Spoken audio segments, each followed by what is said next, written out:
Hi. Hi, Hi, how are Jakob. you? I'm great. How are you? Yeah, I'm good too. So Uh, it's nice to be on your YouTube show, or your podcast. it's an honor Thank for you. me. It's an honor for me. Thank you very much for accepting my invitation and accepting to be on my show.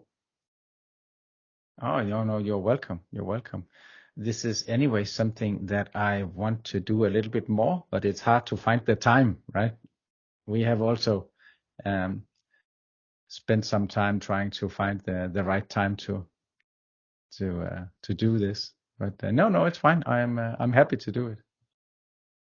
So I have gone through your profile. I can see you are a solutions architect. Also, you are co-founder of your own company and you're founder of another company. So I thought to tell about the work that you are doing to my audience and also the work that you have done to my audience.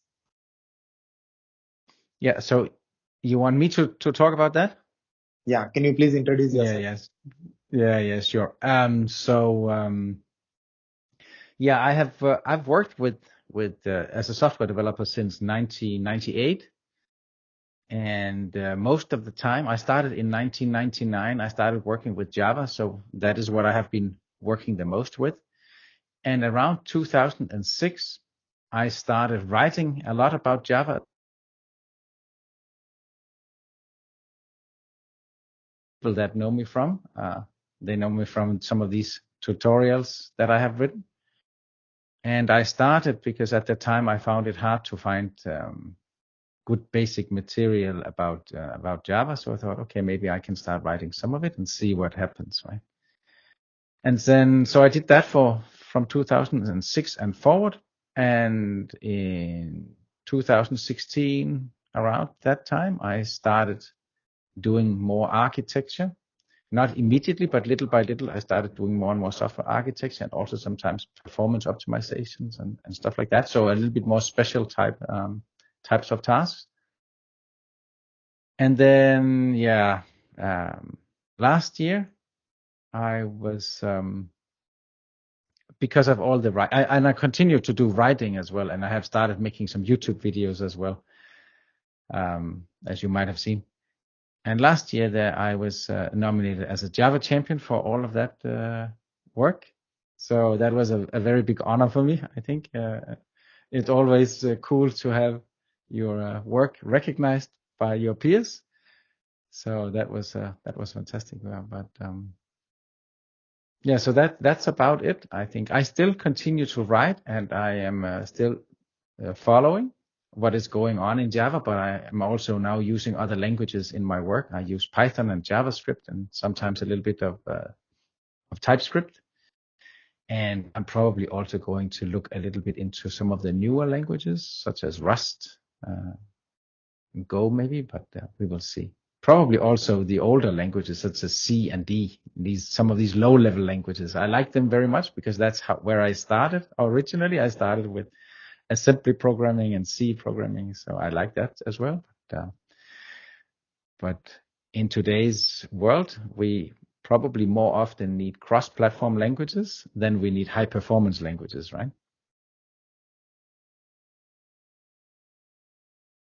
I can also see you have two companies. That is true. I have mostly one. I used to do a lot of freelancing as work as a freelance software developer. And so that is what one of my companies is doing. And then I have another company, which is mostly doing a little bit of entertainment stuff with someone from my family. So it's nothing big. It's just small, and we have fun with it. And it will probably never be any big business, but it's fun sometimes to have these more creative stages or areas where you can play a little bit around and be a little bit goofy without anyone uh, noticing or anyone getting angry that you have released something which is not fully up to the latest standards or whatever, right? So that's nice. At the moment, though, I am working full time as a full time employee in KeyCore. which is a Danish consulting company focused on AWS solutions and architecture. So my other companies are mostly something I do in my spare time. So at the moment they are a little bit more like hobbies, but I still keep them alive because it's good for the learning and it's good for the creative, expressiveness as well. You are from? I am from Denmark. Yeah. From So, Denmark. you are an solutions architect, AWS solutions architect. So how much experience you have as an architect? With AWS, I started working with it more intensively 2 years ago. So with AWS, it's not yet that long, but I mean the whole AWS platform is not that old. It's so and it keeps evolving. So there's something new to learn all the time, right? That is still, it's not completely new to me anymore, but I'm still learning a lot about architecture and about different services in AWS and different ways to architect the same solutions and all that stuff. Yeah.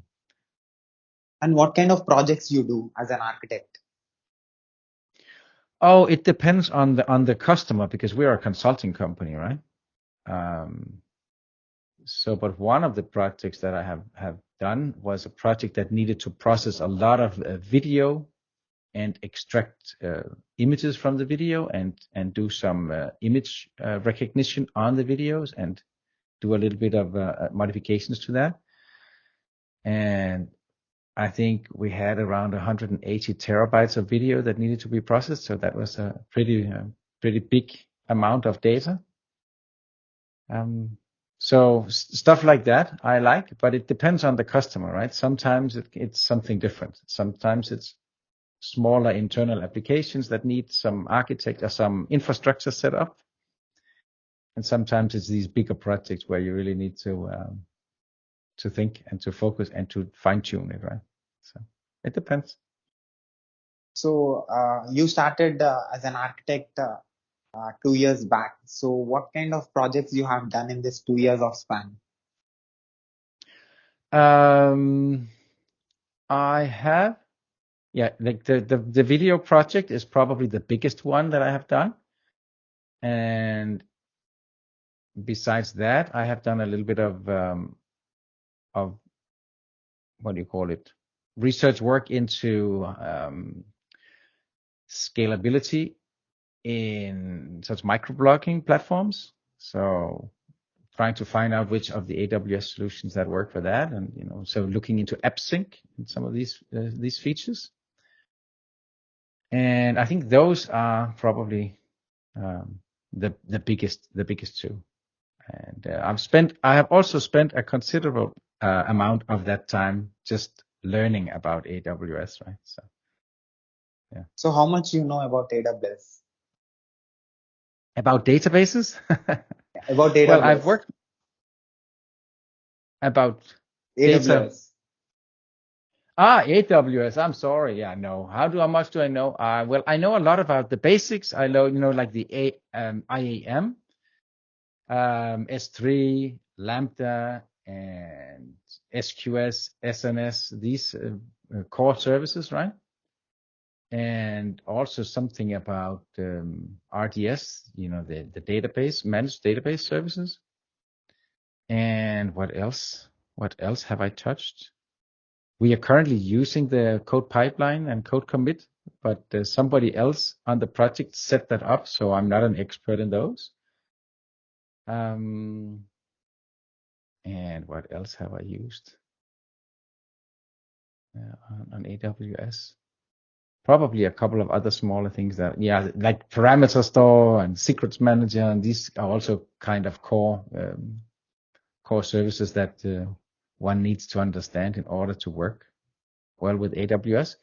But AWS is growing, so there's always something new coming out, right? Just when you think, oh, now I know most of this, then they come out with a new service and you need to learn that too. Or a change, right? So now you can do everything in a different way and you need to learn that different way. So keeping up with AWS is hard. But that's that is part of our job always, right? We always have to keep up with what is going on. There's always something new coming out. So starting your technology career in 1998, can I say you have done most of your technology work as a software developer? Yes, that's true. That's true. Most of it has been software development. Yeah. So A lot of what? it has been, a Yeah. lot of it has been various kinds of web applications, such as, internal enterprise applications.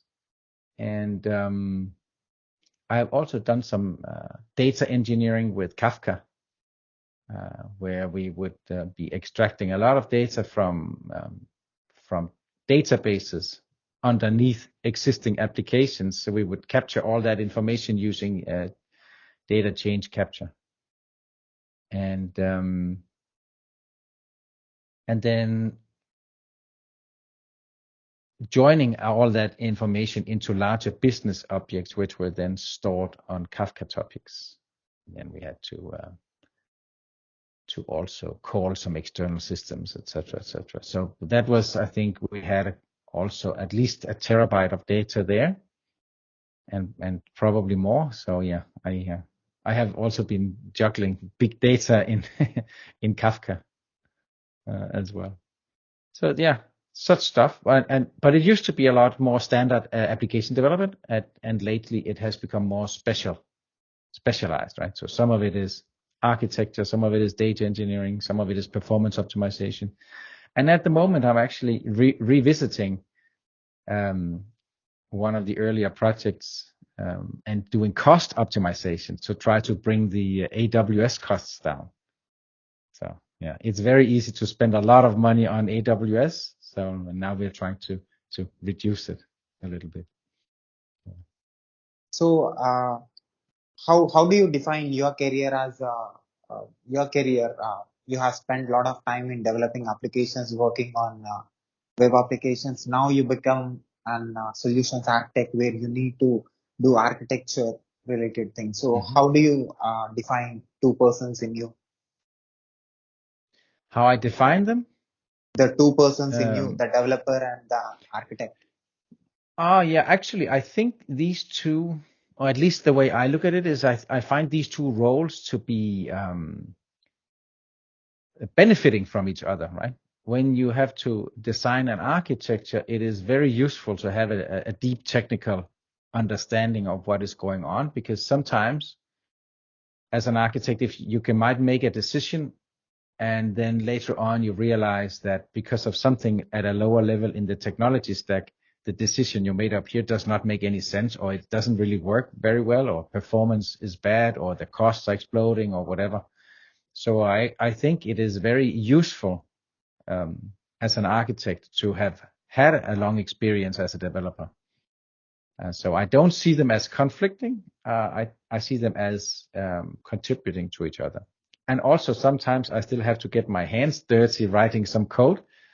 For instance, we write infrastructure as code, right? And sometimes we also implement some of the services. Let's say we have a couple of lambdas that needs to glue the system together. Well, we don't hand that off to a developer. We just code it ourselves, right? Just say, it's fine. I can do that. It's maybe a day's work or a few hours work. Then you just do it yourself. And being able to do that as an architect, I find to be very beneficial as well. It just makes the process a little bit faster and smoother, I think. And when you started using cloud technology in your career, and how was before cloud technology and after cloud technology? The first time I worked with AWS was already in 2016, and that is also when I met the one of the people from this company where I'm now working on that project. And yeah, well, how has it changed? Well, a lot of things are so much easier when you can just start up a virtual machine and shut it down again, or you can implement a Lambda and you can trigger it and just call it, and then you can say, oh, this is wrong, let's delete it, or let's just update it or change it or whatever, right? So architecture-wise, it has become a lot easier because the the cost of your decisions are lower. So if you start out believing that you need 10 servers and then you realize you only need 5, well, you can just shut down the other 5, right? And you haven't ended up in a situation where you bought 5 servers and now you don't need the hardware anymore, right? So this is really this has become a lot easier, I think, and that is also making the job of an architect closer to the job of a developer, because now you can write code that creates architecture or creates infrastructure, which I think if you go back 10 years, that was a lot harder, right? You had to actually fiddle a lot more with the hardware itself if you were working either as a sysadmin or as an architect. But now these roles and these jobs are merging a little bit more, right? So it all ends up being code. So you worked on applications which was on premises. Now you are also working on applications which are into cloud. So what is the difference that you are observing, and what is the advantages, and what is the major change that is benefiting businesses? Oh, I think definitely one of them is the speed, meaning how fast you can go from having an idea to having something running in the cloud. Whereas often in on-prem, when you're working with an on-prem data center, sometimes it takes maybe a few weeks before they have enough hardware for you to start your project. But in the cloud, you can start immediately, right? So that is one big advantage. Another big advantage is that you can experiment a lot more and try to run a big cluster of something and see if it works for you or not. And if it doesn't work, you just shut everything down. So you get a lot more freedom to experiment. So that's another one. And also, I think when it comes to the ability to scale down again for your applications to dynamically scale down, you can also sometimes save money when you have applications with variable loads on, right? So you can scale up quickly when you need the load, and then you can scale down and save money when you don't need the compute resources anymore. So these are probably some of the biggest benefits I see: speed, the ability to experiment with different types of architectures and see what works best for you, and also the ability to scale quickly, both up and down in resources and in cost. I think those are the biggest advantages. But then I think one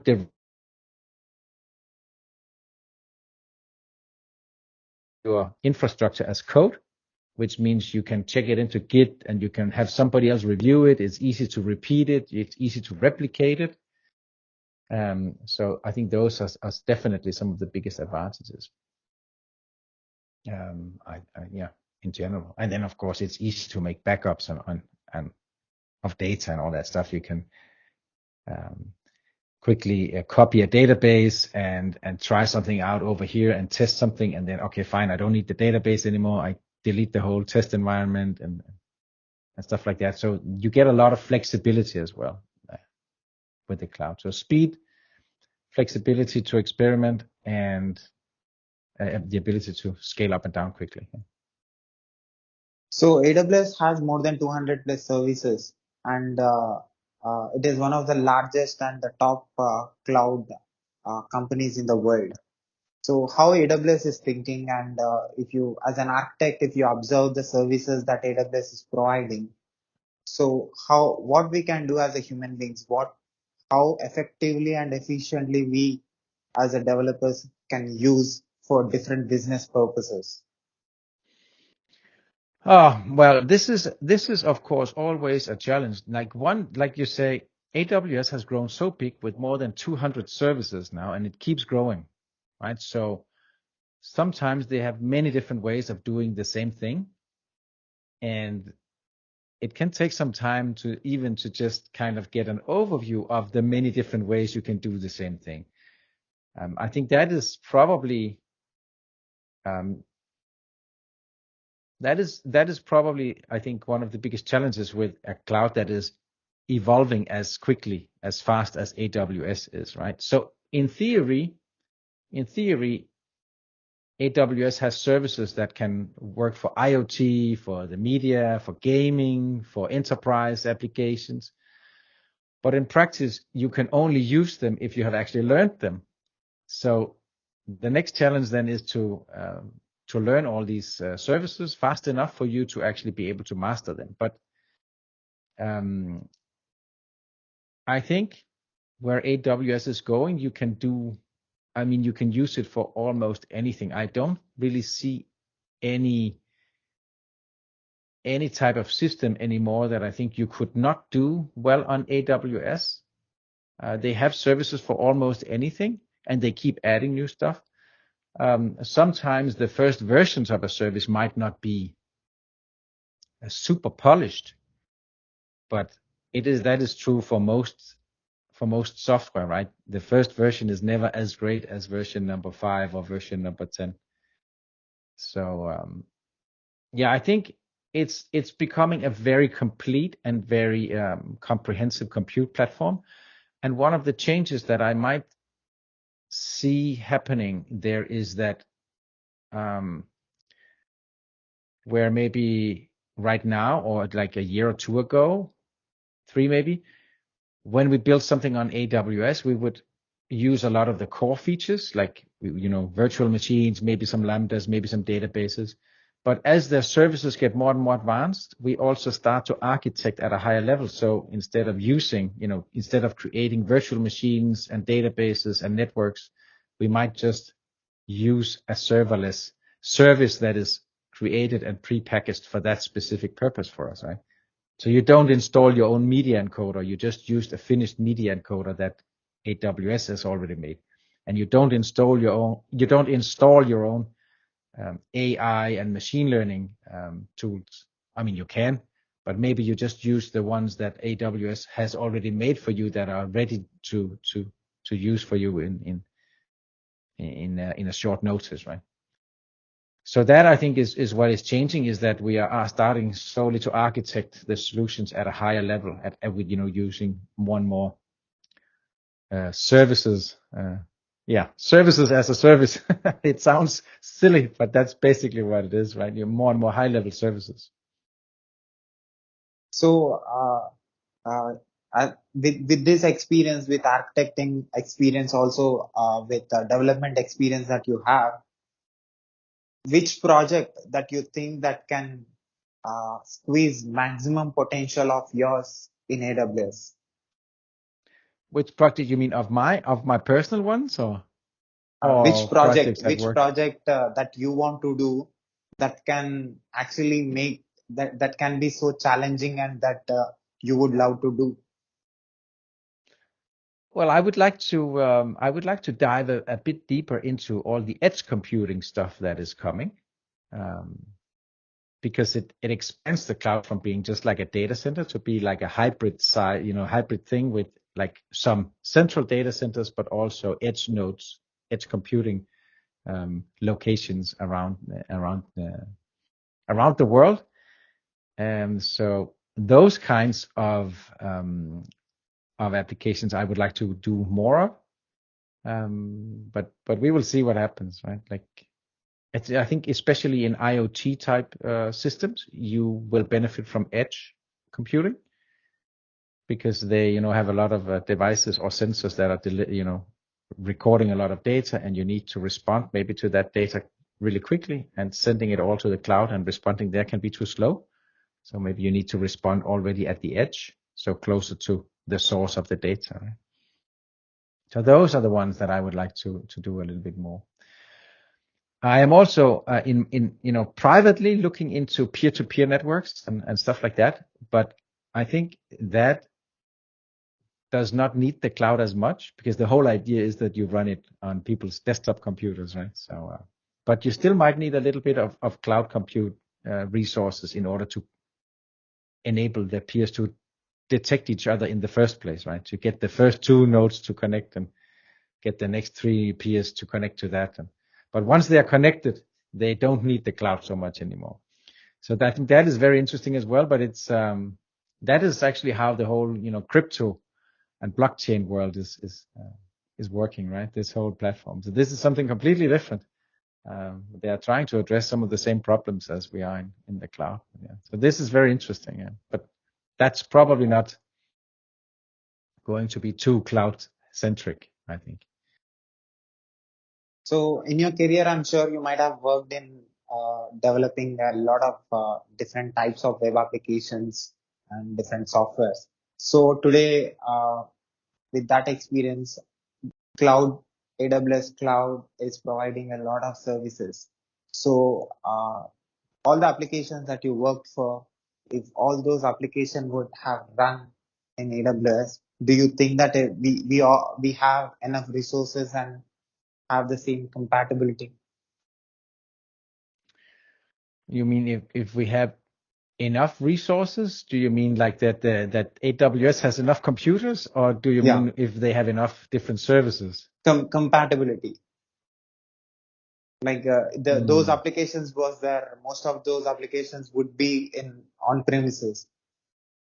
Uh, does it have the same compatibility in cloud? I think today we're getting very close. I think that you can run most of what you need to run in the cloud. I think now a lot of what is keeping companies back is can be issues such as the law, right? What the law says about where you are allowed to store data, like sensitive data such as medical records or like personally identifiable information, right? There might be some laws that says that you are not allowed to store that outside of, for instance, if you're a European Union membership country, then there's some data you're not allowed to store maybe outside of the European Union. So this can be sometimes a challenge. And also you need to know that you can store it securely enough. And sometimes people don't always know if the cloud is can deliver all those guarantees that the law says you need to have. But AWS has been doing a lot in this area in order to work with the legislation, the legislative bodies in the EU in order to make sure that AWS can live up to that, at least in the European Union. And I'm pretty sure you will have the same challenges in other countries, such as I mean, in the US. I mean, the AWS is from the US, right? So they probably don't have that issue, but I'm pretty sure in other big countries like India or Brazil or Nigeria or whatever, all over the world, that this is also a little bit of challenge is that. And then you can have issues. I think China is not allowed to use AWS, but I'm not quite sure. Or maybe they have like a special Chinese region with, which is subject to a different set of laws than the rest of the, AWS cloud. And they also have Alibaba cloud in China, which is very big. So maybe AWS is not so big in China, but they would have the same issues, right? And then we have, of course, questions of national security. Like if you are storing like nationally sensitive data, such as military information or governmental information, maybe you don't want that stored too far away from your own country, right? Yeah. So as an architect, what is your role and responsibility? As an architect, well, architects are typically involved in the project sometimes a little bit earlier than the developers. So when, at the time when the project is still at an idea stage, and then you start with the first ideas or with the first requirements, you start sketching out how could this system be structured, which services do we need, which storage do we need, which compute resources do we need, all of that. And then little by little, you start putting together the blueprint for the architecture for the system. And when, as a cloud architect, you might sometimes also have to implement it yourself. Means you have to write the infrastructure as code in order to create the platform that the code has to run on top of. And once that is done, if the code is not big, then maybe you write the code yourself too, but then you hand it off often to developers there. You say, here are the resources that you need, or that your application has to run on. Now you can start developing it.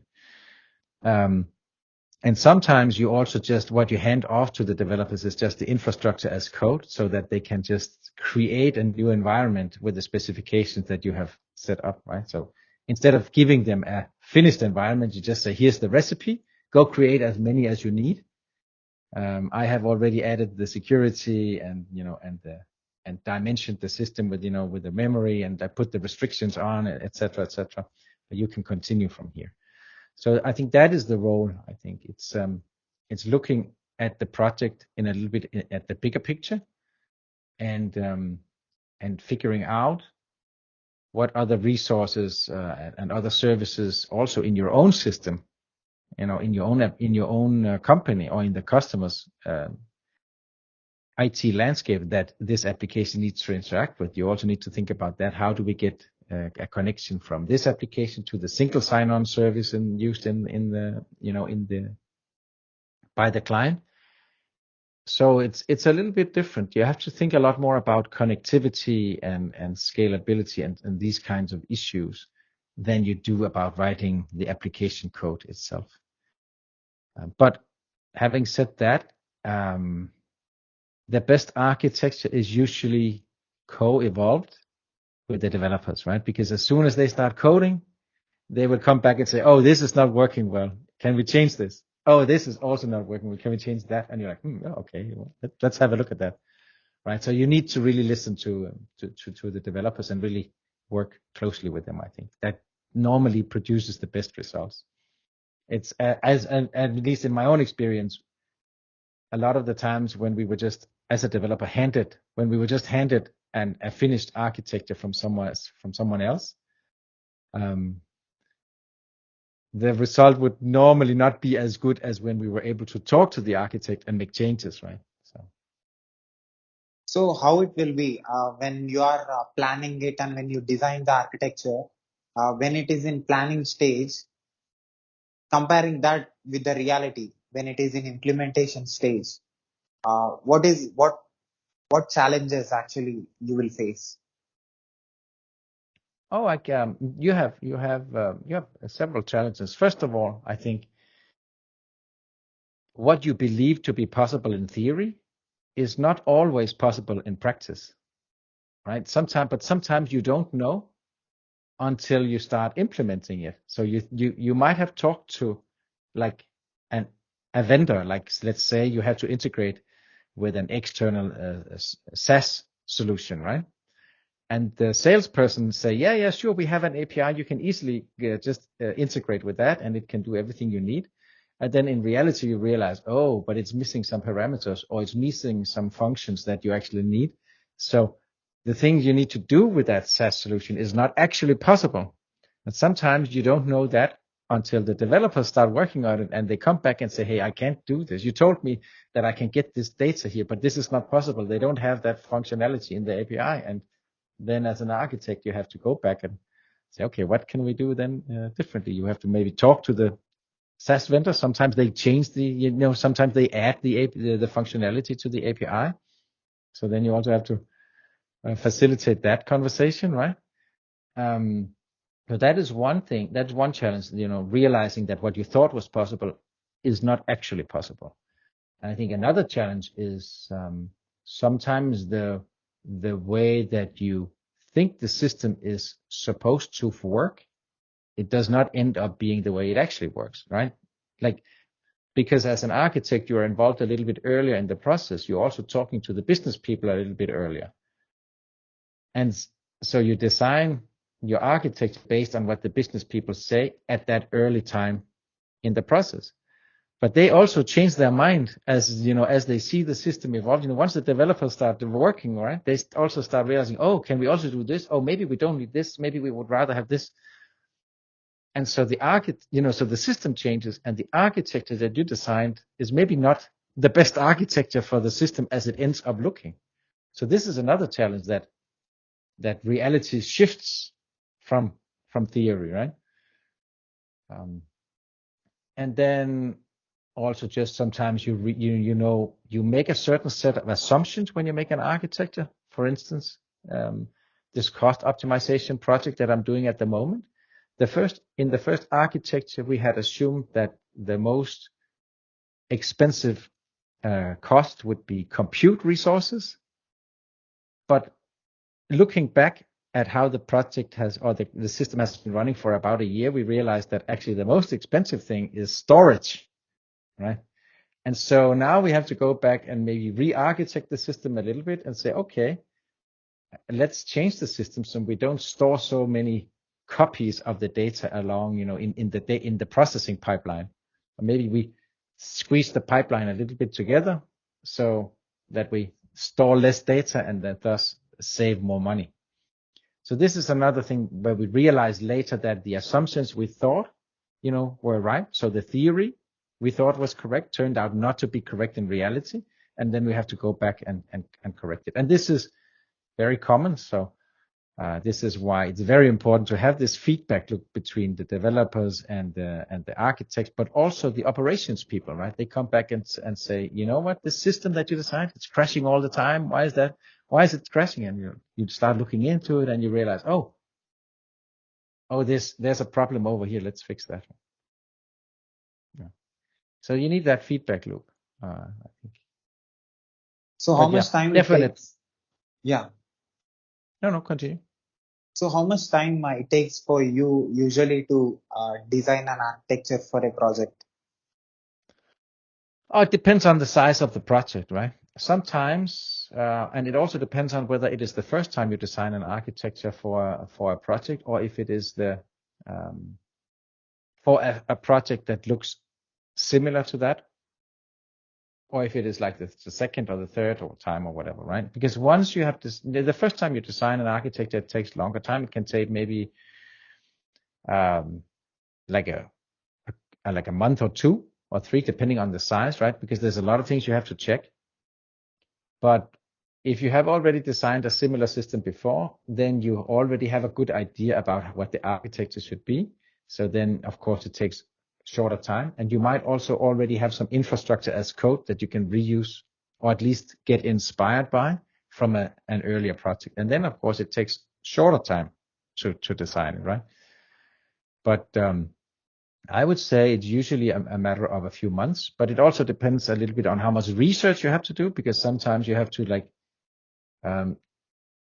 you have many multiple different options or multiple different ways you could design the system, and you need to do a bit of research to find out, is option A better than option B or option C, and then you start realizing the pros and cons of each of these different solutions, and then you start comparing, right? So sometimes when there's a lot of research, then it can take longer. But so is it possible for an architect to give exactly what a customer needs? Sometimes it is. If the project is have a very, how do you say, standard form. Let's say you have like a standard web application and a database.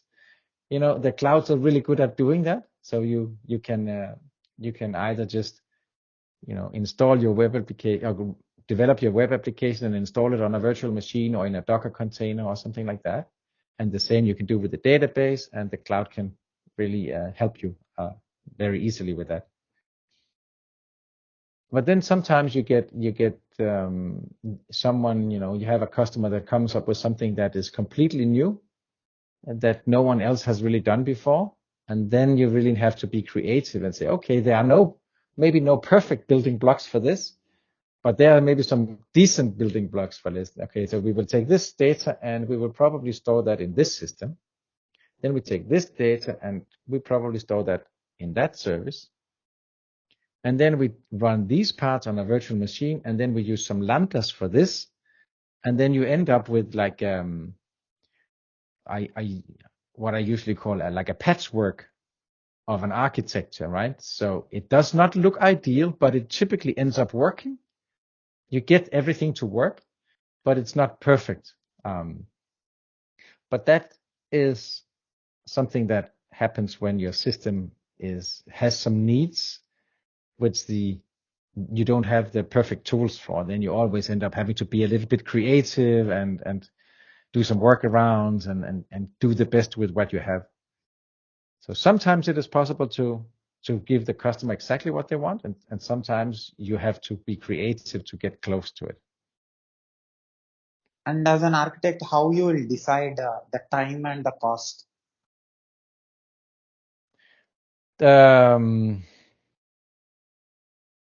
Well, you can only really estimate based on your own beliefs and experience, right? So if a customer is asking me to design an architecture for a given system, then I will have to first look at like the requirements for the system and like the size of the system. And then I will try to break that down into to smaller and smaller pieces, just like you would with an application, right? You also try to say, okay, we have this big block of functionality. Now we break it up into smaller pieces and try to estimate those individually, and then you sum it up and add a little bit of buffer at the end, right? For like unforeseen events. There's always something in a project that you cannot predict that happens. So you need a little bit of a buffer for that. But otherwise, I think the techniques are very similar to the techniques that you use if you're estimating a software project.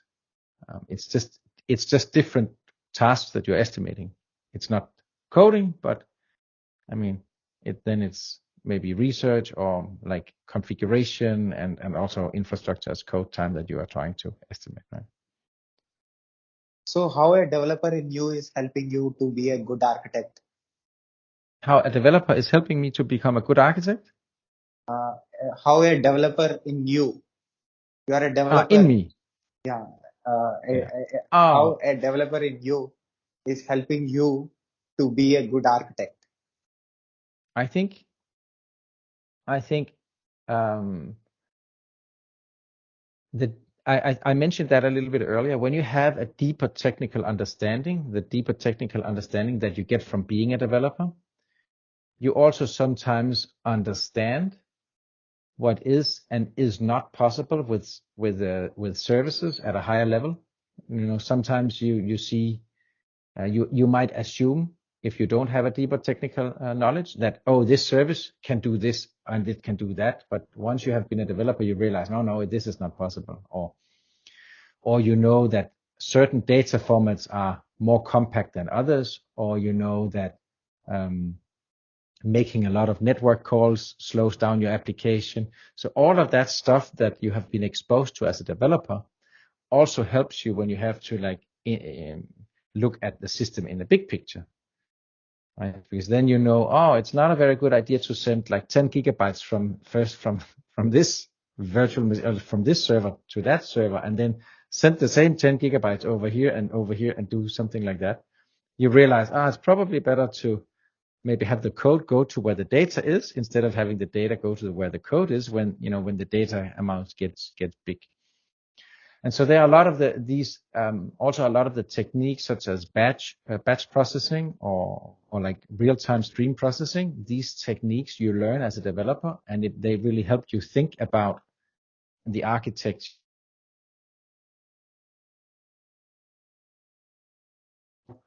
a little bit more of what is possible to do with batch processing versus what is possible to do with stream processing and real-time processing. And so I think that is it's definitely the technical knowledge that is helpful there, and the experience you get as a developer is really helpful in that way. It teaches you a lot more about what is and is not possible with the technologies that you are using in your architecture. So in this technology experience of yours, you started in 1998. You have spent a lot of time in understanding technology and how it is benefiting and solving the human problems. and you are being the reason for a lot of organizations, organizations, the problems that have been solved from you. So you saw different businesses and you saw the evolution of the technology from 98 to 2023.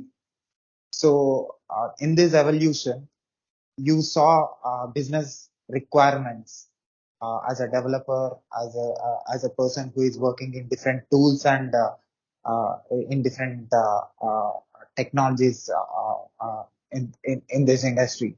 So how you will define the change in business requirements comparing all these years? How it is changing and what businesses are or business owners are expecting or wanting? So I think that the change has come at different levels, right? So at first there has been a change in the systems themselves, meaning in the beginning the technology was not as in 1998 web and internet technology was not as well understood as it is today, and there were not as many tools available as there are today, and platforms and services. So the ambition level of the companies was a lot smaller back then, right? They wanted to have maybe a small system to do this, and so you made a small system that could do just that, right? And then later they needed a smaller system that can do just this over here, and then you did that. And then little by little, developers started realizing, though, a lot of these applications, they are similar. So they started developing platforms that made it easier to make these applications, such as the Java Enterprise Edition, or Spring and Spring Boot, or Ruby on Rails, right? And so the application development got easier, right? So instead of us coding almost everything by hand, little by little, we were using more and more and more toolkits. So that's changing as from the developer perspective.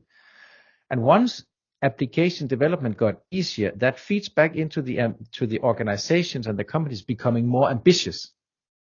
They realize, now this that used to take 3 months now take 1 month. Okay, maybe we can expand what we want in the system. And so the businesses started thinking, instead of thinking like in one system here and one system here and one system here, they started thinking like more holistically in bigger systems, like what should our entire landscape be able to do? And IT landscape, right?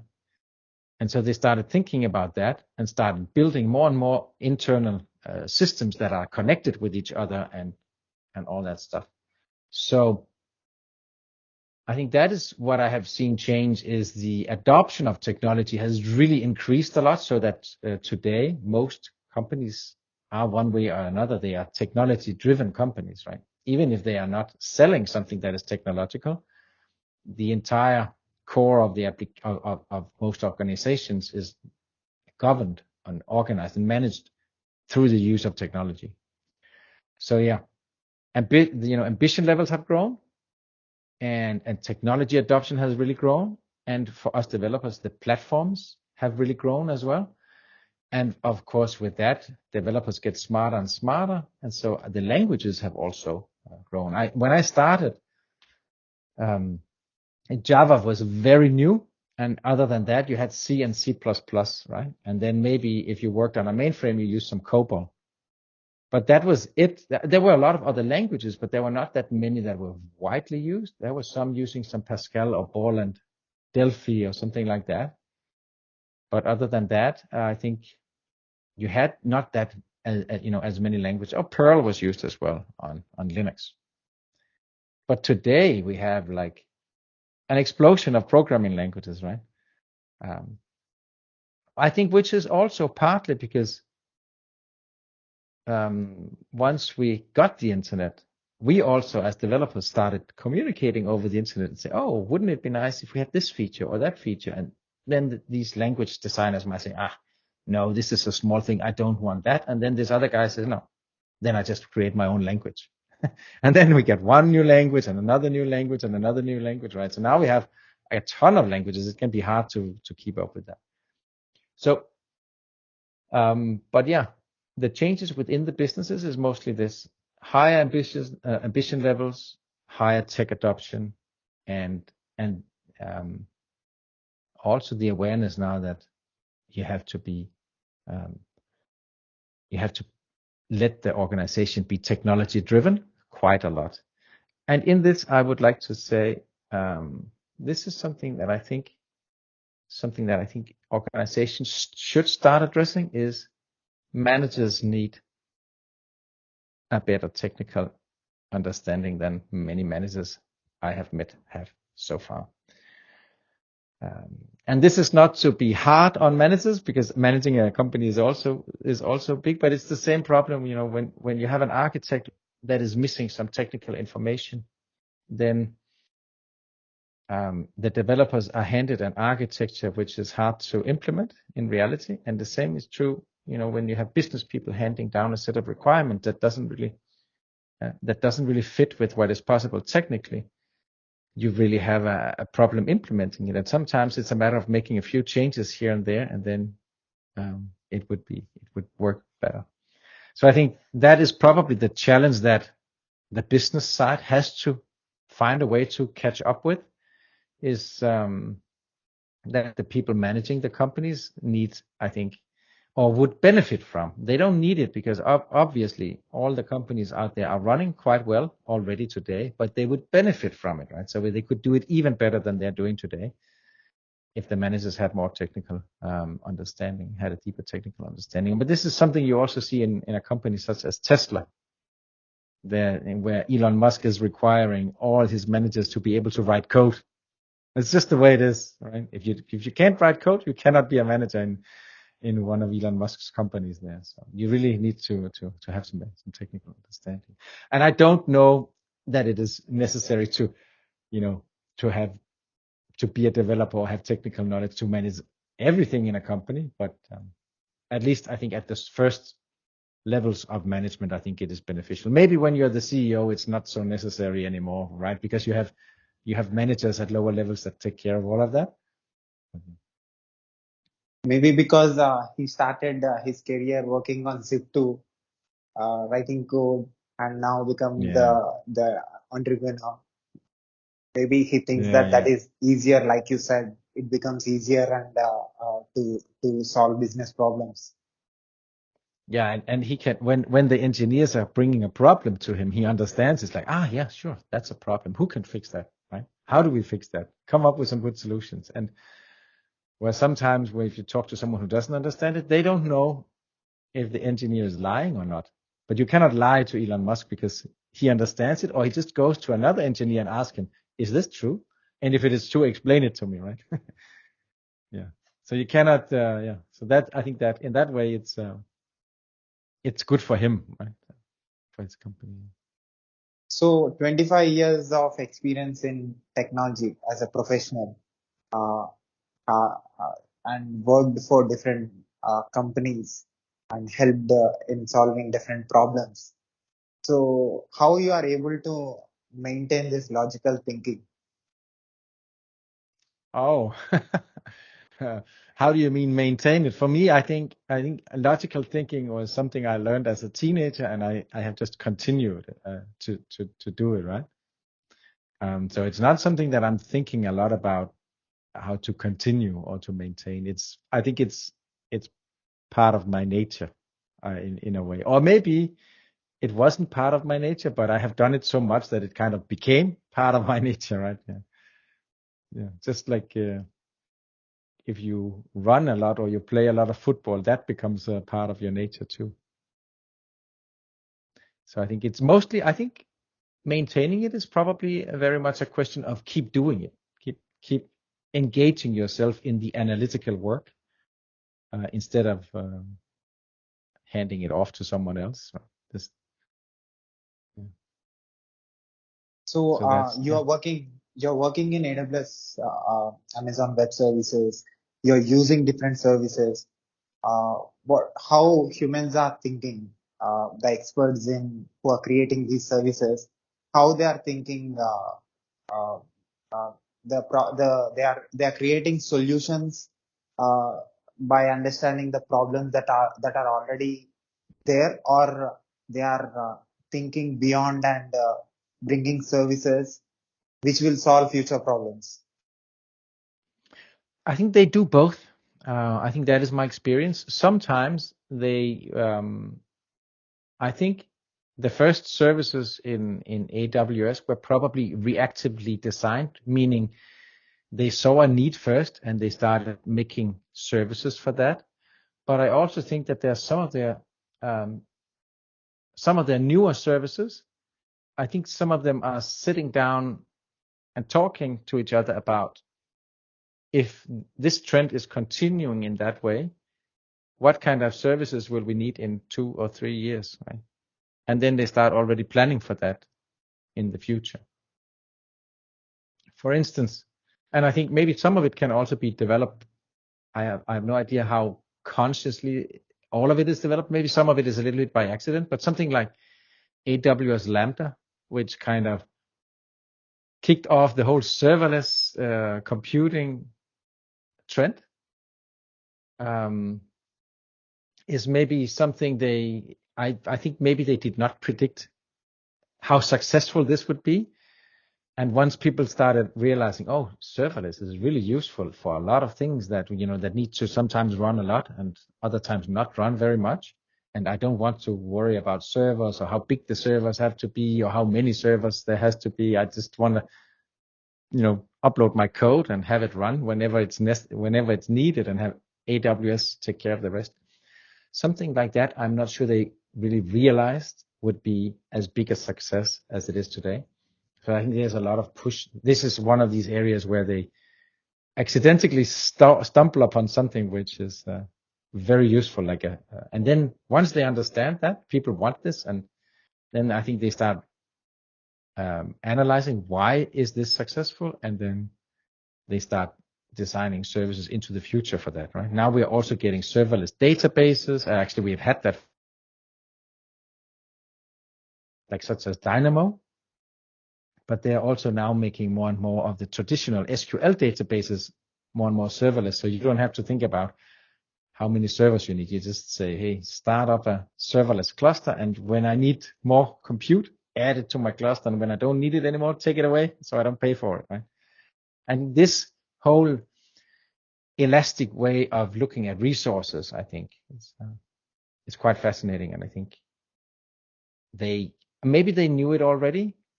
But I think it has become a much bigger success than they might have anticipated. So yeah, how were they thinking there? Sometimes they, like I said, sometimes they see a need, they make the service. Sometimes they make a service and people start realizing, oh, this is useful for this and this and this and this. Also, please give us some more of that. And sometimes they are looking into the future and seeing, there's a trend here. For instance, with edge computing, there's a trend. We probably need some services for edge computing in the future. Let's start now and start thinking about, let's look at the edge projects we are seeing today. And let's try to find out what kind of services that they could benefit from, so that we can help future edge computing projects get up and running much faster. You design things for Azure Cloud as well? No, at the moment, not. I have been, the project that I was working on, which was running on Kafka, was also running in Asia. But no, I'm not actively doing any Asia infrastructure in Asia architecture. I mean, many of the concepts will be the same, but a lot of the configuration will be different. Right? So I might be able to draw the architecture and say, okay, I assume there are the same types of services available or similar types of services available in Asia. That I could probably do. But if I were to write the infrastructure as code, I might need to study that a little bit more in detail, right? And make sure that I understand exactly how these services work in Asia. But of course, some of the concepts will be similar. So we have different companies for this: GCP, Alibaba, IBM. Yeah. We have a lot of companies. So what is the difference that you are observing in AWS and Oh, I think what are the differences?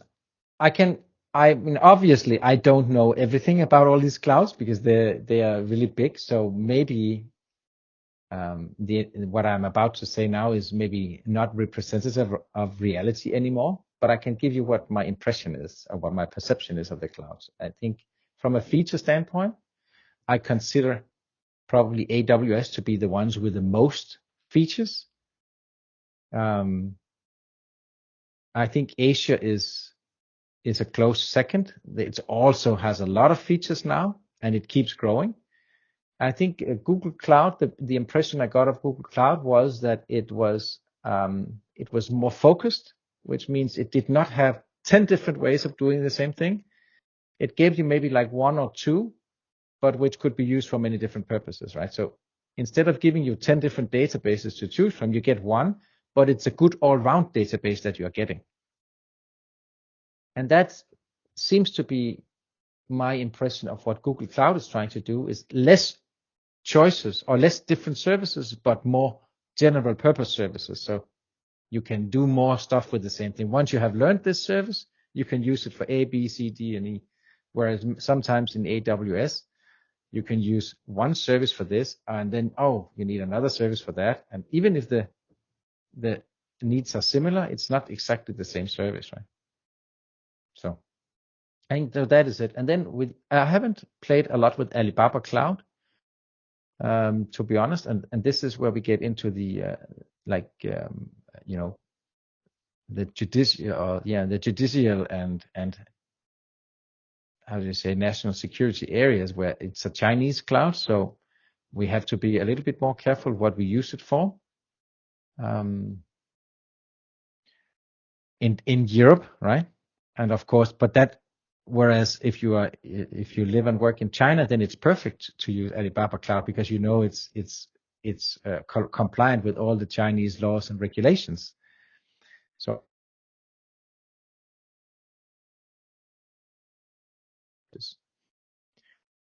then there are some of the smaller ones also, right? There are still some small clouds like when I say smaller, they're not so small anymore, but you have DigitalOcean, you have Linode, and then and there was Heroku at some point as well.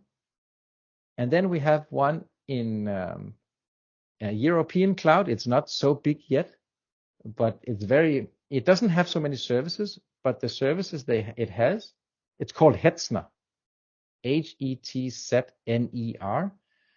The services it has are highly has very good price performance point, right? So where AWS is probably focusing on getting you a lot of services and a lot of automation, Hetzner is more focused on what we give you will be very affordable and perform very well, but we don't have 1,000 services. Right? So there is this spectrum of clouds, and I think I like that as well. I like this idea because sometimes you have something small you want to play with, and then it can be maybe a little bit cheaper to test it out in some of the cheaper clouds. Even though it might be easier to do it on AWS, it might still be cheaper to do it. And if you have to spend something like $50 to $100 out of your own pocket, maybe it's okay to do a little bit of extra work, right? So, what do the regular mistakes that most of the solutions architects in AWS do? What are the misconceptions that they have? I am probably the wrong person to ask about that because I haven't met that many different AWS solution architects yet. I have only met the ones from where I work or that I have worked with, and since I have not been working on all the projects they have been working on, I don't really know if they are making a lot of mistakes, and if they did, I don't know what those mistakes are. And who knows, maybe I'm the one who is making the mistake and they're the ones doing it right. So, but I think in general, one of the challenges that I have seen when I look at the debates online, one of the challenges I see is that there's maybe too much reliance on complying with best practices and too little focus on designing an architecture that is actually appropriate for the system that you are working with. I think sometimes we have a tendency to just Google and see what is best practice in this area, and then we just design the architecture exactly like that. And then it turns out that these best practices, they don't match your situation, right? So it's like these three choices are good, but the last two choices are maybe not so good for this concrete system. And so I think this kind of just leaning back and relying on what is essentially someone else's thinking, I think is a challenge. I think as architects, but also as developers, we have to understand why something is best practice, but we have to be able to deviate from it whenever we find that this is not appropriate for our situation, or we take the pieces that are good and we leave out the rest, right? So as I tend to say, which is maybe a little bit controversial, but like best practices are for beginners, right? If you don't know anything, you start with leaning against what is best practices. But once you get better and better and better, you need to look less and less and less at the best practices, and you use your head yourself, right? You think yourself, because you know now what is the appropriate way of designing this particular system, rather than always using the same recipe. But best practices can be a good place to start, but it should rarely be where you end, I think. So that, I think, is a challenge. And then I think we can sometimes, it's the same problem, but in other areas, like we tend to lean too much against specific design methodologies, like same in coding. Oh, I only use functional programming, or I only use object-oriented programming, or I only use data-oriented programming. And I'm more like, no. This is like mixed martial arts. You pick and choose, right?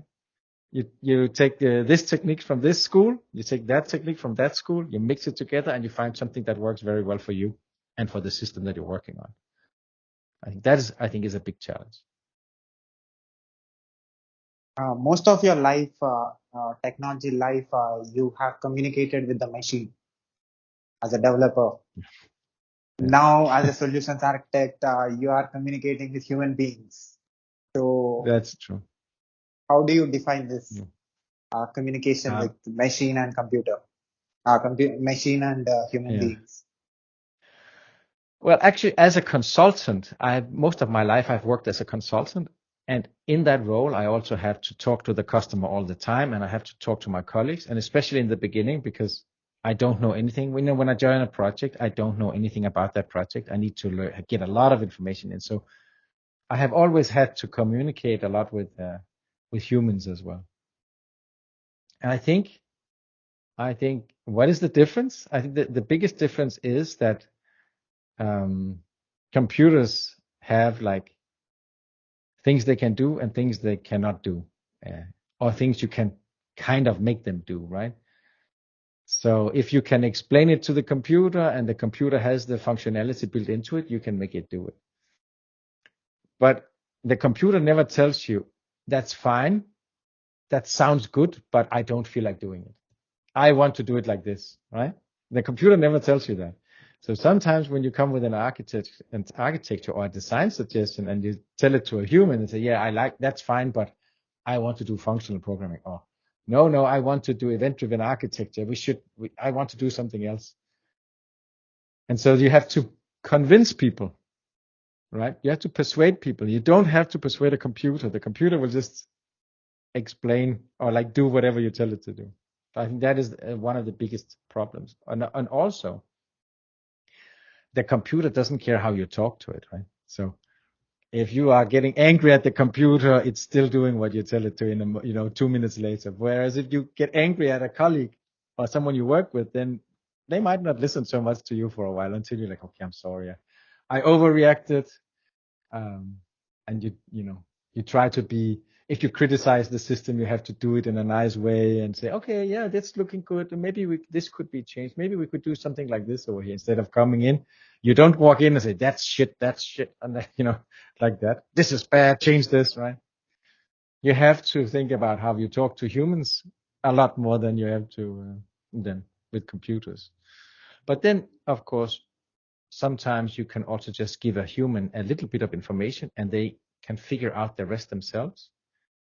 Whereas with computers, you have to explain them everything, right? Like you have to do it like this, and then like that, and then like this, and then, right? Whereas a human, you say, "Can you fix this?" "Oh yeah, sure." And then they figure out the rest themselves. Right? Well, yeah. Emotions and intelligence, I guess, right, is the big differentiator.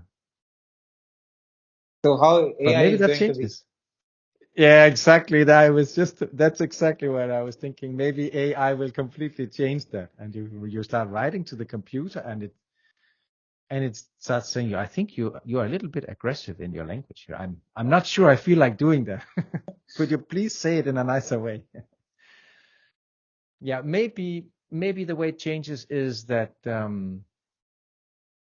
we can think less rigidly, more loosely about ideas, and then have the computer formalize your ideas, synthesize your ideas into more systematic structures. So you have to do less of that logical thinking yourself. Sometimes you can maybe just have like, it has to be something like this, and then the computer says like this. No, change that line. Like this. Yeah, that's fine, right? And maybe you don't have to like do all of that analytical work yourself. And who knows, maybe in the future, the AI is the computer, right? So that you don't have different applications. You just have one. You just have the AI. That's the only application you have. You open your computer and then you start writing, to the computer. I want to play a game. It has to be like this, or it has to have airplanes in it and something like that. And then it makes a game for you and say, it's getting boring. Can you add something to it? And then the AI adds something to your game and like, can you make this multiplayer because I want to play this game with my friends? And then the AI will make it, a multiplayer game. So maybe that's where we end up. One application that keeps adapting to everything we want. But we will see. So you have studied the tools, the programming languages, you worked with the different applications, and you have communicated with different people in your life, which is part of your profession. So everything is communication system. It can be communicating with computer in computer language. And if you're talking with human being, you're communicating in human understandable language. So this communication system, these networks, this collection of systems and this collection of networks, which is Amazon Web Services Cloud. We have data centers in different parts of the world which are communicating with each other and sharing information, and we can able to deploy applications anywhere and can able to access it from anywhere. And this communication system development you have seen in your life, how humans are evolving and how humans are using technology for their daily needs or solving their daily problems. So as a youngster, what do you say?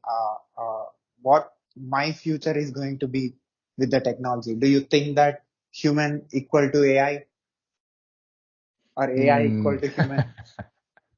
This is a very, very big and open question. So how will it be? I think what we have seen, if we look back at the last 20, 25 years with the internet, I think what we have seen is a tendency to go from an internet that was focused very much on, connectivity, and we could share some information, we could communicate, to an internet that has been highly commercialized. So even software that is open source now tend to have like a commercial, like a revenue model for it, right? in order to keep financing it. And I think because it is much easier to commercialize a web application than it is to commercialize desktop applications, I think that is another way that we have seen a technological shift towards web applications. Of course, web applications also have other advantages. They're easy to deploy and everything. But a lot of desktop applications, they can update themselves now.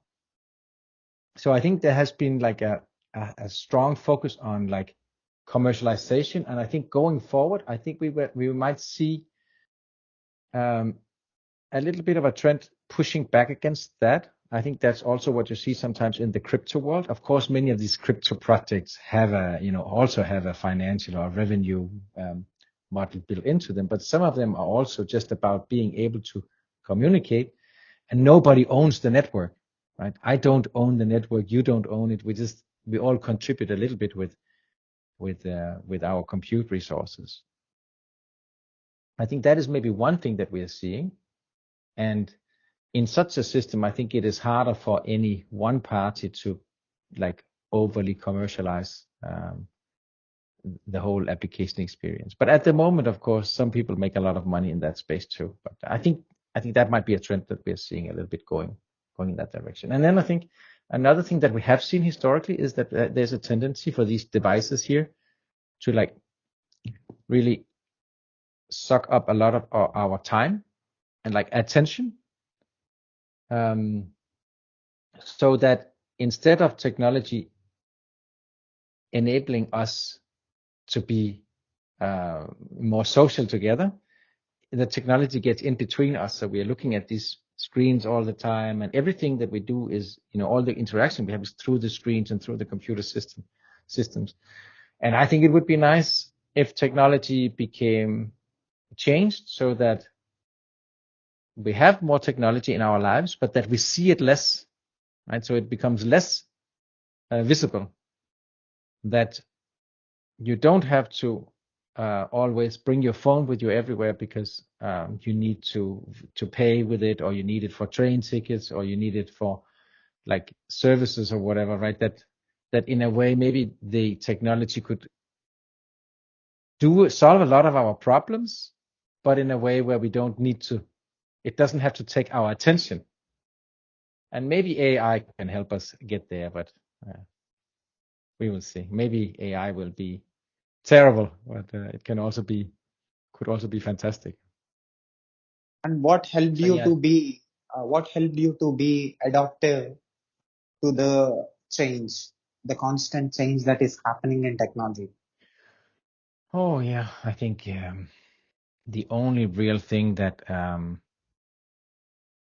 there is to do is that you have to spend a lot of time keeping up with it, right? So I am trying to keep up with what's going on, for instance, sometimes on social media. And I think the best way that I have found to do that is to try to get close to the people who make the technology and follow those, because that's usually where you see the new stuff coming out. They start talking about it before it becomes, already when it's just an idea, and then you hear about it later and later when it also becomes the first implementation, and then when it's finally released out into the product. So I think that is probably the easiest way that I found, is find the people who create all the changes and follow them. And sometimes when you don't know who that is, then I try to read various websites that are talking about various new developments in tech, because obviously sometimes you don't know about a technology. If you don't know about a technology, you don't know who to follow for that technology, right? So sometimes you also need to go to a website that is just writing about something you have no clue about, or you go to a lot of that information you can also find when you go on YouTube, right, or similar places. But I think it is important to spend some time on it and realize that this takes some time. It's part of our jobs is to keep up with the developments. And if we don't do it, you can probably stay in your job for about 5 years or so without keeping too much up with what is going on. But for instance, if you work with Java, then in 5 years you get 10 new Java releases. So then you probably need to start looking into some of the new releases, what's new in them, right? So I think that's one way. And I think if you have a good like a social professional circle as well, that that you keep up with something and your friends or your colleagues keep up with something else and you share information about it, and then I think that can help a lot as well, because then you don't need to read every single article out there or watch every single video, because some of your colleagues have watched some of them for you. And then maybe they take the time to understand how it works and whether it works for your company or not. And then you maybe don't need to spend time on it because you say, okay, this is for something else. I'm not doing that. So I think like having a good professional network can also help keeping up with that stuff. And also I think some of the stuff that I spent a lot of time on is getting to the first hello world example with a new technology. Like, how do I make one small functional example that I can then expand a little bit and try this and try that? And sometimes your colleagues can also help you do that very fast, where you have to follow like a long recipe. They can just sit down next to you and say, oh no, you just start here, install this. Okay, now you just change this configuration. Now install that. Now create this project. Now create this file. And then maybe in half an hour, you're up and running. Where if you had to do it yourself and you have to double check everything, did I do this right? And you run into problems, it takes you maybe 2-3 hours, right? But then when you run into the first problem, then your friend or colleague can just say, oh yeah, I also had that problem. It's this problem. And then you fix it in like 1 minute instead of you having to Google a lot or on the internet. So it would be nice if there were some kind of coding clubs or like something like that, where you can like go once in a while, hang out with people, just hear what's new and like get some help with some new technology.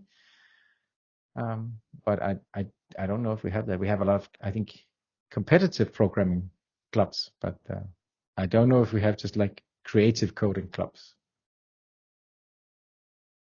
And what do you say about Elon Musk everything app idea?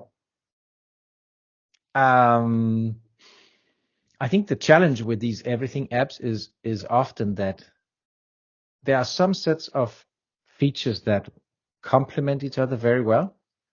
So that when you're already, for instance, like if you have already the phone number of a friend in your phone, then maybe a payment application can be used to connect you to your friend, and then on the back end connect your bank account so you can send money. We do that a lot in Denmark, right? Like, so when we go out for dinner, one person pays and the others just then pay over the phone for whatever they had for dinner that day. So I think in that case, some of these functionalities complement each other very well, but sometimes such huge platforms also end up becoming messy, and sometimes it's hard for such platforms to keep up, to stay competitive, but also at the forefront of everything that goes on within each of these little functionality areas. And sometimes more special purpose apps can function better for that, because you have a whole team only doing that particular functionality. So I think the idea is nice, but will it be successful? That's hard to say, right? But it's interesting to follow, at least in that way, to see what will come out of it, because there will usually come something out of such projects that is in one way or another interesting or useful or beneficial, right? And if not, then we all get to complain to Elon Musk and tell him, we told you it would never work. Right. Yeah. So AWS Vice President is my subscriber. So do you want to say anything to him? Oh, I hope I have treated AWS with the respect that it deserves. What can I say? Well, it's a great platform. It's very big. If if I were to make anything different on AWS, I would probably start consolidating a lot of the functionality so there are not so many different ways of doing the same thing. Streamlining all the services in a way. I think that is probably the only thing. Maybe sometimes you need to work a little bit on the documentation. It can sometimes be hard to the documentation is usually pretty good when you already have a certain level of understanding of AWS. But when you're completely new to a new service, sometimes the documentation can be a little bit confusing. So maybe find someone who is used to writing documentation, hand that job off to them. Other than that, I am not really sure if there's anything else that I would like to say. Keep up the good work. Keep pushing the prices down. That's amazing what we can get on AWS already now for at the prices that you have made possible. But of course, we always want it cheaper, right? Ungrateful consumers of their services, we always want it better and cheaper. That's just the way we are. And so, yeah, other than that, I don't know if there's anything else I should be saying. So I'm sure he'll know this, and I interviewed him already. In few days, I'll interview him again. Yeah, you can see on my channel. Perfect. Actually, I want to go back and see that interview. Yeah. How long time have you been doing this? Maybe 3 years. 3 years? Yeah, 3 years. Huh? That's very interesting. It's very cool. I had not seen your YouTube channel before you pinged me, but I see that you have a lot of followers on Twitter. Yeah. Right? Everywhere. Yeah, and so Instagram, Facebook. I have 40,000 plus followers. I'm not even using Instagram. Maybe I should. And I'm not using Facebook either, right? I'm only using Twitter and LinkedIn and YouTube and a couple of other smaller platforms, right? Just to have an extra backup of my videos. But so you have not seen my videos. When you wrote me on Twitter, I said, let me have a look at your videos, at your channel, and then so I watched the interview you did with a woman from Ecuador about, I think she was studying. It was something with entrepreneurship. I cannot remember exactly what she was studying. But it was business related, anyways, right? Oh, it was very interesting, and then so I mean I did that to see to get a feeling for what kind of channel you were running and if it would be good for me to go on. Sometimes you can risk going on a channel that is maybe not so good, right? If you don't know anything. So I did a little bit of checking, but it looked all fine. And then I was unfortunately just busy at the time when you wrote me the last time. So, but well, we got it done today, right? Yeah. That's perfect. But I'll definitely keep an eye on your channel and on your Twitter account. Unfortunately, I cannot keep an eye on your Instagram and your Facebook accounts because I'm not in there. But that's cool. 40,000 followers. Where's that? Was that on Facebook or was that on Instagram? On Twitter, I have 26,000 and 10,000, and on Instagram 8,000 and Facebook 1,000. Like total combinedly, I have 40,000 plus. Oh yeah, so you are a big influencer. That's cool. Yeah, that's I'm very doing cool. like I did masters in software engineering, also bachelors in computer science and engineering. Right now I'm getting right now I'm doing some DevOps projects, AWS Cloud DevOps engineering projects. Right now I'm involved in that. Some UK related projects, also projects related to my country. So I'm involving in that, and I interview people from everywhere, from all over the world. And you say what country are you from? India, South India. and You're from Hyderabad India? city. Yeah. Hyderabad, yeah. Now we work, of course, we work a lot with Indians in our industry, right? Uh, they're both locally, of course, in our country, but also online, and so. Yeah. And I interviewed more than 100 country plus people who are into different parts of the world and who are into different professions and who are into different levels in technology, starting from software engineer, developer, architects. You will find a lot of architects in my channel from Microsoft, Google, Netflix, Cool. AWS. I interviewed a lot of AWS experts, uh, and including the vice president. Also, a lot of podcasters who talk about AWS and the services of AWS, and also who are working with AWS. Also, people who are working with Azure Cloud, who are working in Microsoft, all over the world. Uh, and also not only technology people, in order to understand, I'm just curious in nature as a human being. I'm a curious person. Being a technology, studying technology, I am just curious. Like I want to know different people, what they are doing, how they are solving problems. I interviewed police officers, authors, doctors, filmmakers, producers, um, people. Like few days before, I interviewed a person uh, who got reply from Elon Musk. Actually, Elon Musk retweeted this guy's tweet. He wrote about his experience with Tesla. You know, his experience, how he Yeah. was feeling when he drive Tesla car, and that reached Elon Musk, and he tweeted that. And then So I was asked there a a reference to you? yeah, Was no, there a no, reference to your show there? no.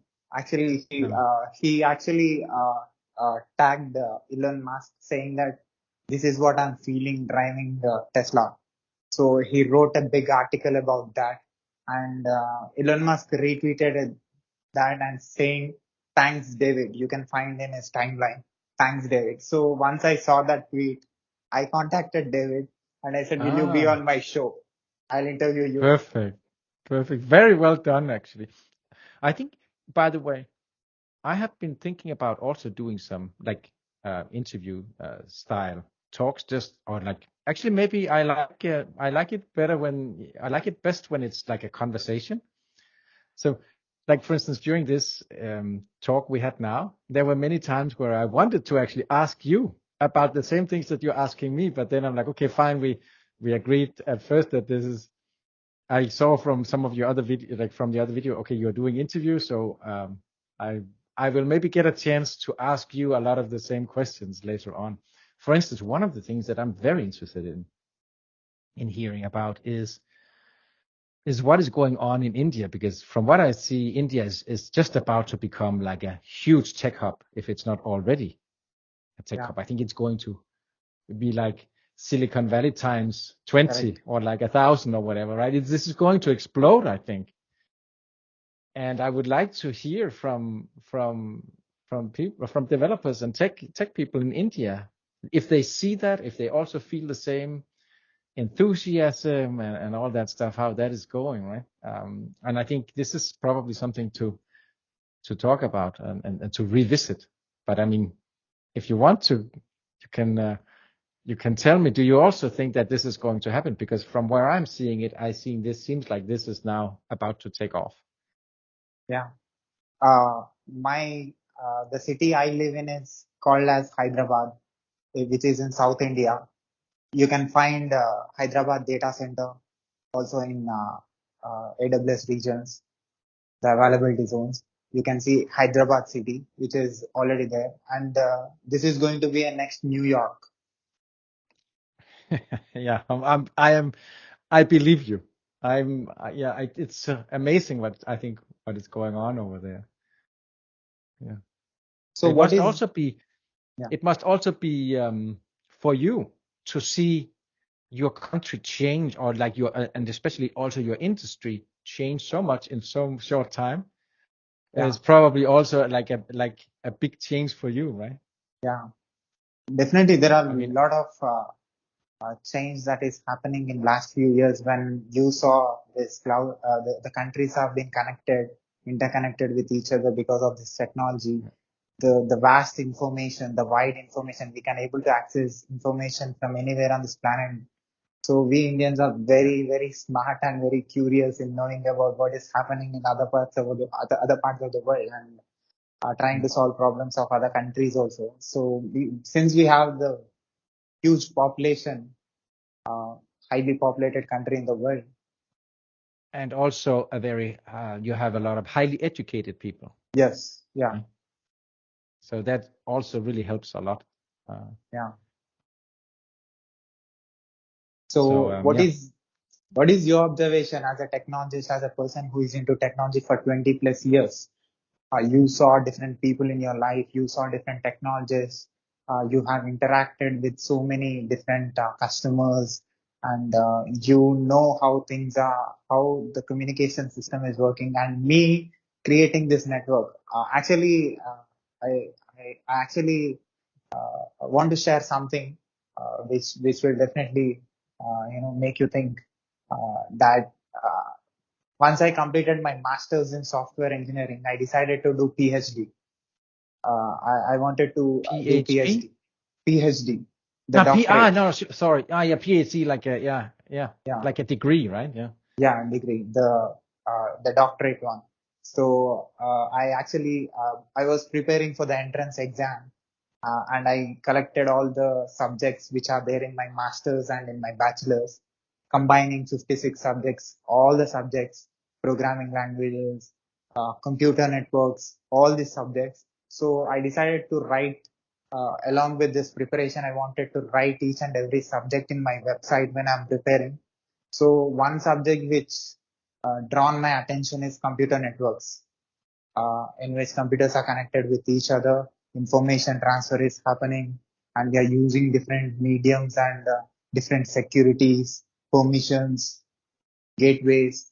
All these made me think. Like I thought this is the idea of a human being. This computer network system has been created by the idea of a human being by understanding human networks, the the the communication system that is happening in human beings. He wanted to interconnect with people, and he wants some software or some medium with which they can connect with each other. So with that idea, I thought like I want to create a YouTube channel or a podcast where I'll go back and try to create a human network and connect with all the country people in the world, and try to introduce them through my channel and what they are doing, how they are solving problems, and communicating with them. And I created a unique concept. I never saw any person doing communicating with everywhere in the world. I personally don't know, maybe, but in the 3 years of span, apart from my full time job, I'm interviewing experts like you. More than 500 plus interviews I have done daily, 2 interviews. 500. Yeah, 500. You have been very active, very productive, very well done, I must say. And also some couple of experts from NASA. You can find in my YouTube channel, the How do you AWS Vice find all these people? How do you find Twitter, them? You just find them Twitter, online? Twitter. I think I So, find that to be very cool. Yeah, I think you're very well done, I must say. I want your observation, your feedback about my work. Uh, Me talking with different experts and different uh, technology level people in different industries, in different companies, and from different parts of the world. How this experience uh, is going to helpful for me in coming days in technology. I mean, for you as a person or for Yeah, everyone involved? Oh, for me. definitely what has been helpful for me when connecting with people from all over the world is that is multiple, like there are multiple things, right? First of all, whenever you have like a question of a somewhat more technical or like more specific level, you have a backdoor sometimes into some organizations, and you can ask them about something which you cannot find the answer for online. And maybe they can also tell you there is no answer, or this is not possible, or whatever, but you have sometimes access to people who can answer questions that are otherwise very hard to find answers for. Of course, we have to be careful not to ask like 1,000 questions a day, because people have jobs and families and you know, that they have to attend as well. But this has been very helpful for me whenever I'm thinking like, I wonder if this is possible, or if you want to know in a technology what the next features that are coming will be, sometimes you can find the people and ask them, will this and this happen? And then they can say yes or no, or maybe in like 3 versions or whatever, right? I'd say, oh, we had not planned that, but that's a good idea. Maybe we will add it, right? So I think from that way, this network can be very beneficial to you. But I also think there will be a lot of benefits that you cannot predict, but that will just kind of happen. Like, for instance,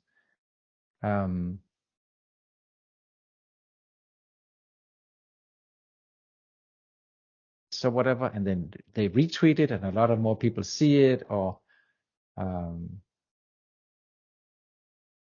meaning that sometimes you get connected through these people to some people that you don't know yet, but that could be very useful for you to know, right? So as your network expands, your surface, the surface of the network also expands. So like the people that are just on the outside of your network, that circle also expands, and so you get access to a lot more people that way.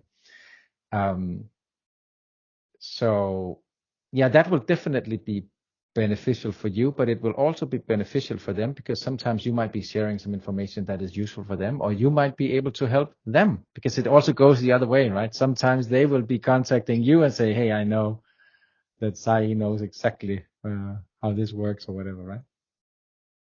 I'm going to ask him. Actually, I'm going to make a little note here saying you work with AWS and DevOps. I might have some questions for him. Yeah, definitely. You can.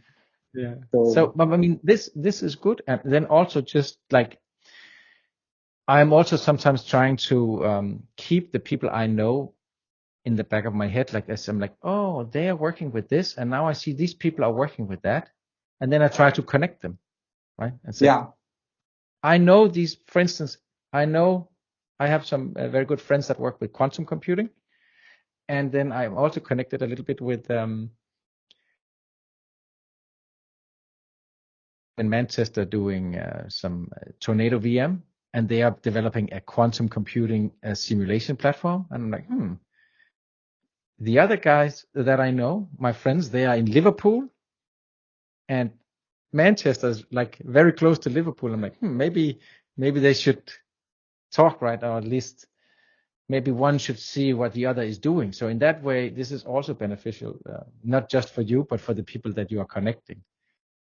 And the network effect becomes, of course, greater and greater the larger the network becomes. actually, I got work opportunity from UK. They have hired me remotely by seeing my YouTube channel and I seeing my DevOps work. Right now, I'm working for UK company from India. So that's the thing that is related to Amazing. what you said just now. Yeah, and sometimes you cannot. I think is probably the most important learning from me about human networks is that you cannot predict the benefits that you're getting. You cannot know ahead of time, because if you are trying to calculate, is it good for me to connect with that person? Should I spend time helping that person? And then it becomes like, what do I get out of it all the time? Right?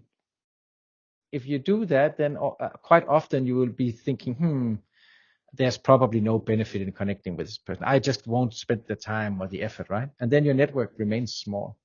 But when you just open up and connect, sometimes things happen that you could never have predicted, right? Like you get connected to this person, to that person, to that person, and then they have a problem, and then you get a job, or maybe you just go there and visit them, and you have you create you start a new good friendship or something like that, right? Some of this just You cannot predict it, and you shouldn't try to. I think, at least, I don't want to tell you how you should run it. Like, you are doing very well already. But for me, I try not to plan it too much or predict or like put too many purposes into it. I just try to connect, and then I talk to people and see where it's going.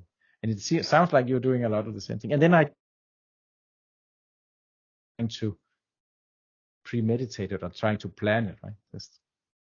Definitely, once you see my YouTube channel, definitely you'll feel very happy for Exactly. watching. Yeah, because I heard a lot of experts from a lot of top level positions saying me that I'm adding so much value to the technology industry with my work. Yeah. And also sometimes it can, and also it can be sometimes that one person in your network discovers someone else, right? Because they see them on your channel and like, oh, I didn't know this person existed, but now I know, and I'm going to connect to that person because I have that problem and they have the solution, right? And so you are helping, like the work that you are doing with the interviews is also helping make a lot of people visible that might not in their normal job be so visible, because maybe they work, in now I say it called back office, or they work in a laboratory or something else where their work is not that much seen by the outside world. But when you make that interview with them, you make them visible, and it means that other people who need what they can do, all of a sudden realize, oh, there's a person there. I didn't, or maybe they realize, oh, someone is solving that problem. I didn't even know there was someone doing this. This is, so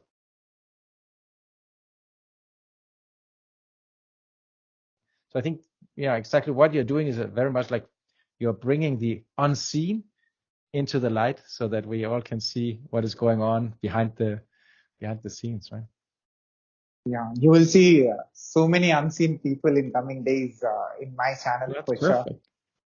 That's perfect. I will keep an eye on it.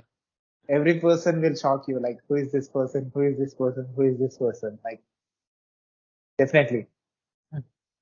That's cool. That's cool. Because there are a lot of smart and very skilled people out there who probably deserve a lot more attention than what they are getting in their job, right? So, because sometimes everything at work can sometimes become about meeting the deadlines and staying within budget and everything. So we forget sometimes to give each other credit for what we are doing. So I think that's what you help doing, right? Like lifting people up and showing them to the rest of the world so they can get the credit they deserve. So, can you share your web links with my audience? I can. How do I do it? Do I just say it? I'll share on the screen, and also I'll share in the description of this video. I'll put on my website. This conversation I'll put on my website. People who finds my website can able to see your work and your contribution, whatever, and your social media presence, everything. They can learn from you. So my website is jenkov.com, jenkov.com. And that's usually where I write or share a lot of the articles that I write. And from there, you can also find links to my Twitter account and my LinkedIn account and my YouTube channel. And I think that's about it. Anyways, if there are more links, then you can find them in there. Yeah, I have some GitHub repositories as well with some notes in and some like examples, right? So I'll share your GitHub link as well. People who finds it definitely can learn from you. Perfect. Thank you very much. And can I put this video on my YouTube channel with your permission? Of course. Of course you can. And also can I put this audio and video clip on my podcast website, internet, social media, everywhere with your permission? Yes, you have my permission to do that. Yeah. So I believe that a lot of people learn from what you said, from the questions that I have asked you. I can't say that this is completely you. in this limited time that I have, I try to ask very few questions. I know you are an ocean because you have spent a lot of time in technology. I cannot put that 20 plus years of experience in 1.5 hour video, but I tried to say something about you to my audience with your contribution through your presence on internet.